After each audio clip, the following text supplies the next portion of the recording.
Good day, everyone. My name is Tshego Moganetsi. I'm one of the founders of Realema and director at the Realema Foundation.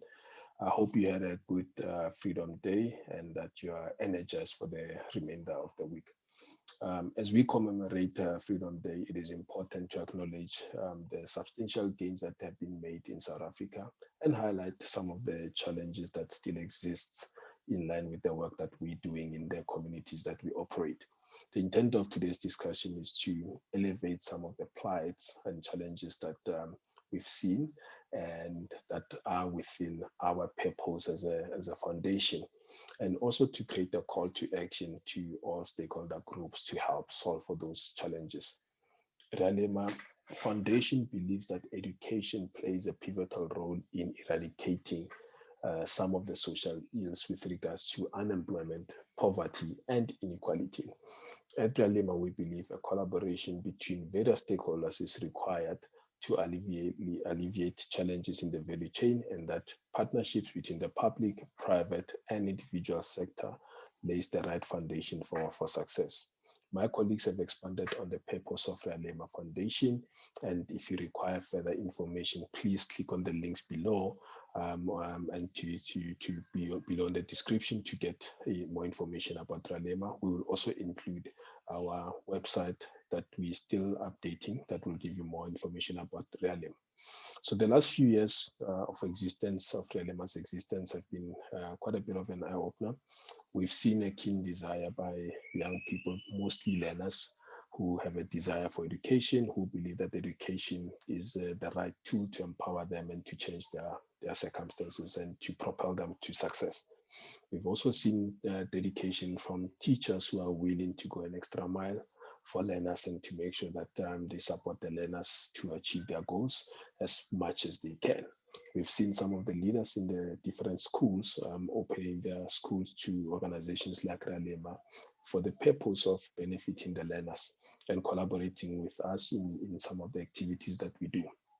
We've also experienced a willingness by some of the community members in terms of providing support, allowing kids to participate in the activities of Realema, and also offering some of their community facilities like halls, community halls that we can use for Realema activities. So while we have an appreciation on those achievements and what we're seeing on the ground, we also wanted to highlight some of the challenges that still persists that require focus and intervention to ensure that we reduce them or we mitigate them going forward. One of the things that we've seen is lack of career guidance as a challenge. Some learners have an appreciation of what they want to be, they have an appreciation of what careers are available, but the depth of what it is entailed by those careers, it's something that's a bit lacking. And we're not only talking about, what the subjects that you need to study, which institutions of higher learning can help propel you to those careers. We're also talking about what are not some of the personality traits, the passion, etc. Do they relate to the careers that they want to choose? And also the depth of what does it mean on day-to-day basis? What do you do, for example, if you're an accountant? What do you do on a day-to-day if you're an engineer, etc.? So those are the things that are still lacking. And when we have interventions where we have an application day, where learners from different schools will come to us, and then we will help them with applications to institutions of higher learning and for funding. We will then pick up during that time that most of the learners don't have a clear understanding of what the career that they want to do is about, and at that time it's a bit late for us to be able to do a meaningful intervention. But since then, we've also tried to take the learners to things like the Career Expo at NASREC. We've also had days where we're talking about specific careers, etc., so that we can equip them in advance. The other challenge is access to information. Fourth industrial revolution, for example, has been a buzzword for the last few years. But we found that in certain communities or in certain areas, the appreciation of what fourth industrial revolution is not there because there's lack of information. It's not reaching them. You know what the impact of exponential growth will be in terms of our ability to create products and then take those products to market, etc. Right. So there's lack of information that's filtering through to the learners. The same applies with bursary information and learnership information, right? For those who are not able to, for example, study further, you know, what learnerships are available that they can pursue across the different SETAs. So information like that, it's something that's a bit lacking. We've tried to do activities and the sessions where we take them through the different learnerships, the different bursaries, as well as the fourth industrial revolution, to try and unpack it and make sure that they understand what it is and they can start positioning themselves to leverage it. So, but access to information broadly is still a concern. We've seen that the learner support, it's a bit of a challenge. COVID highlighted and made some of those things to be a bit more glaring, but I think even pre-COVID, we had already understood that we're working in communities where we might have child-headed households. We might have households where, for example, there's no income apart from the social grants, and social grants are not sufficient to sustain one from a food, shelter, clothing, and other needs perspective. So it creates a big gap between those who have and those who do not have. So learner support, we need to look at it holistically. When some of the schools closed during COVID initial lockdown, some of the meals that the learners were getting also stopped. And we were happy when the school feeding schemes were reintroduced, because some of the learners, that was the meal, those are the meals that they could access for a day and night, right? So it sort of helped when we kept those programs going. So we need to have a broader support system for different learners. We've also seen applications to institutions of higher learning. It's also a bit of a barrier. If you look at the process in terms of end-to-end, you start with the initial application. So to apply, most universities or institutions of higher learning, they require you to apply online. So for you to apply online, you need to have access to data or data. I'm not sure what's the right pronunciation, but you need to have access to data for you to be able to connect and then apply. And if you do it on the mobile, it's not, especially depending on the compatibility of the mobile device to the website itself, it's not always the right fit. So it's a bit problematic for the learners to do the application. So when we go there, help them with applications, we realize that most of them don't have access to online applications. Then once you close the gap with the online applications for those learners that are working with Realema, then you find that now you have to pay for application fees. And on average, you need to apply you need to do at least 3 applications. Per application, you're looking at about 100 rands, 150. On average, we've seen it's about 170 if you apply to 3 education per application. So with the social issues that I've mentioned previously, so if you have to apply and it's 170 on average, so you end up applying in some cases 450, 400 rands or so for all the applications. Quite a lot of money if you are surviving on social grants or you are living below the means, right? Then once you've dealt with the application costs, depending on the career that you are pursuing, you might have to go, for example, like in the arts, you might have to submit a portfolio, or you might have to do an audition. So we had a learner who had to go to one of the coastal institutions of higher learning for them to do an audition.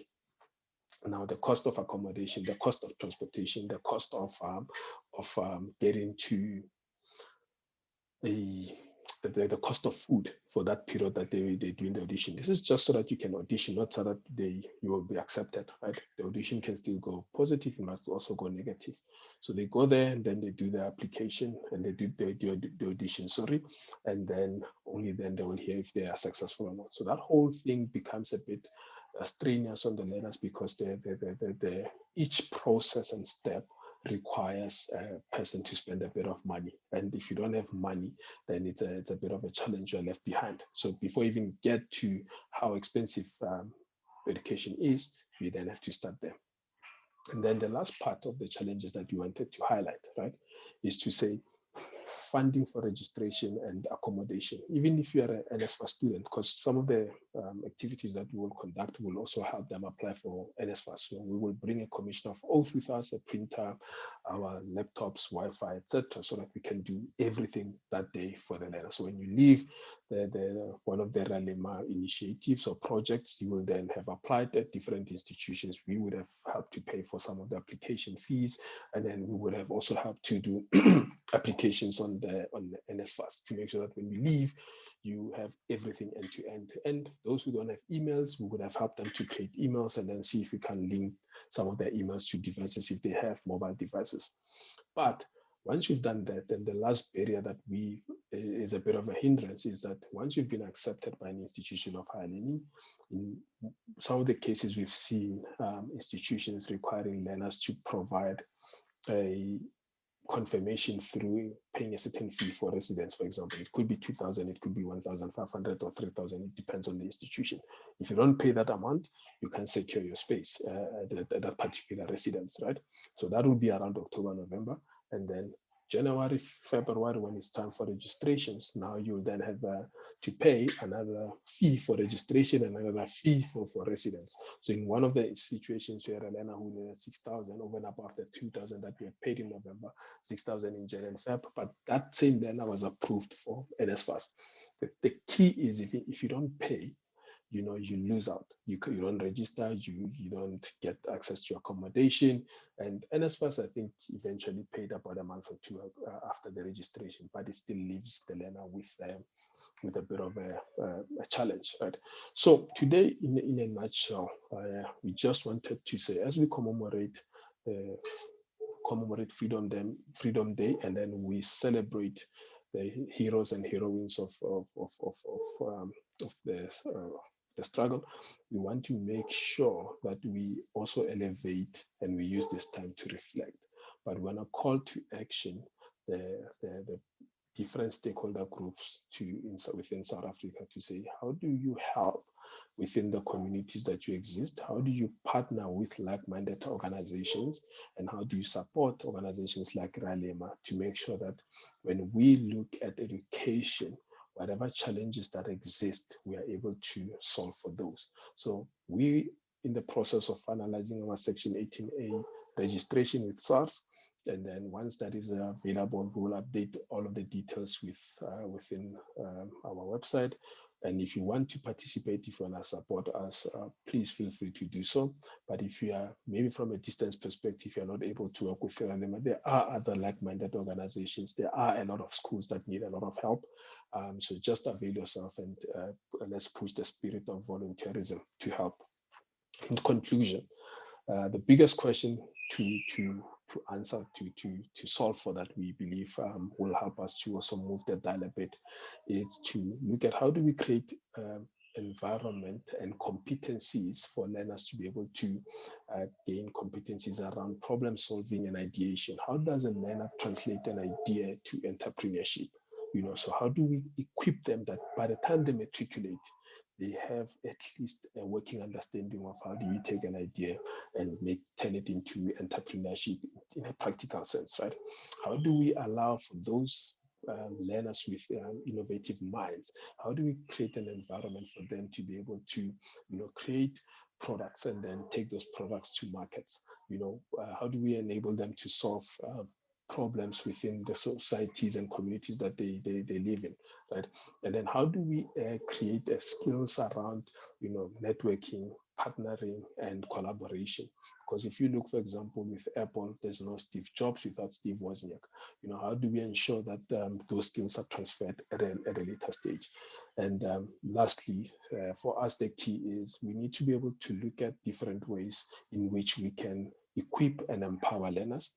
And some of the things we might have to then start asking questions around, even for, do you need a 3-year degree, for example, for you to become a data scientist? Or can we create a 6 to 18 months program that gets you to become a specialist data scientist, without having to go through a 3-year program? And will the corporate South Africa employ those types of learners. Obviously, when you look at studies to become a doctor, it's slightly different. So it's not to say let's chuck the one for the other, but it's how do we find a balance between equipping with the right skills in an impactful and targeted way to make sure that we are able to close the gaps around skills deficiency in South Africa, and then make sure that we're also dealing with youth unemployment. So in some cases, yes, we do need 3-year, 4-year, 5-year qualifications, but what other streams of education can we elevate to make sure that, at every 6 months, a learner has a skill that they can translate into entrepreneurship, or they've got a skill that they can translate into a work opportunity without having to wait for 36 months or 60 months to get a qualification and still have to go through a learnership or a graduate program. So in a nutshell, that's what we wanted to discuss and highlight from a Realema Foundation perspective. Wish you enjoy the rest of the day, and all the best. Thank you.